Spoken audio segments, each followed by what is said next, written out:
Hey guys, so I'm Howie, and if you're listening to this from Crossway, welcome. This is going to be a deviation of a corporate prayer that I did one Sunday, and this is going to be an encouragement, hopefully to improve your prayer life, and I have 3 main points. Something you can do before you even start praying is pray consistently, and this means be persistent. And he told them a parable to the effect that they ought always pray and not lose heart. He said, in a certain city there was a judge who neither feared God nor respected man, and there was a widow in that city who kept coming to him and saying, "Give me justice against my adversaries."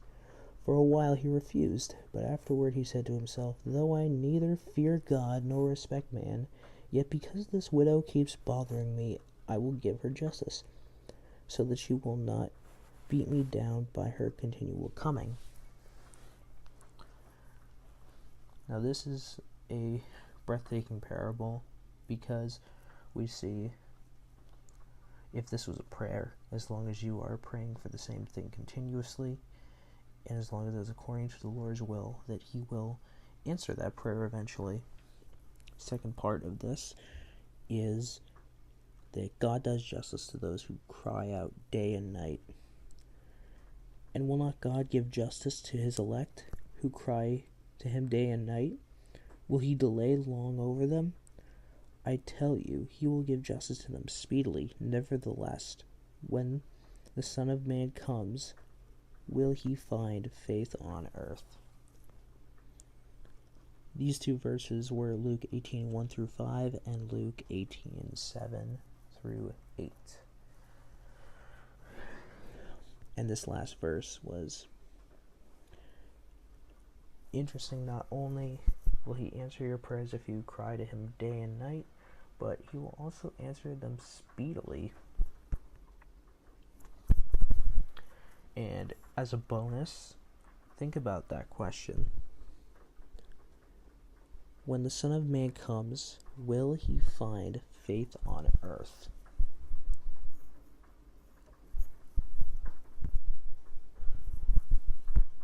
Point number 2.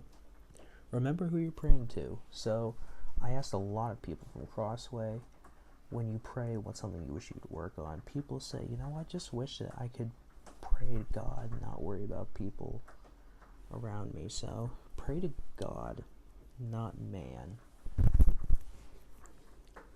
For I am seeking the approval of man or of God. Or am I trying to please man? If I were still trying to please man, I would not be a servant of Christ. For I would have you know, brothers, that the gospel that was preached by me is not man's gospel. For I did not receive it from any man, nor was I taught it, but I received it through a revelation of Jesus Christ. Now this is a pretty interesting passage from Galatians 1 through 12. We see that if you're not praying to God, that you're not a servant of Jesus Christ. You also don't believe that the gospel was from the Lord. You don't believe that the words that came out of the preacher's mouth were through the Lord. And as a bonus, if you are listening to this and you're a member of Crossway, we are doing a study of Revelation, and the last 5 words of this passage is the first 5 words of the book of Revelations, a revelation of Jesus Christ. Highly recommend it.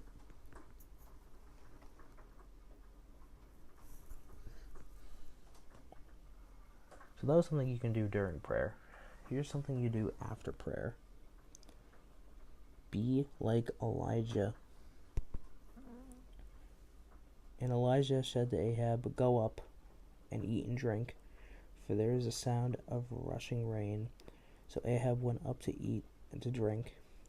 And Elijah went up to the top of Mount Carmel, and he bowed himself down to the earth and put his face between his knees.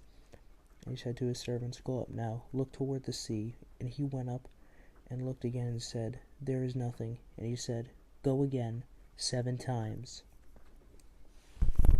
And at the 7th time he said, "Behold, a little cloud like a man's hand is rising from the sea."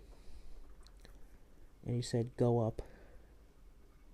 Say to Ahab, prepare your chariot and go down, lest the rain stop you."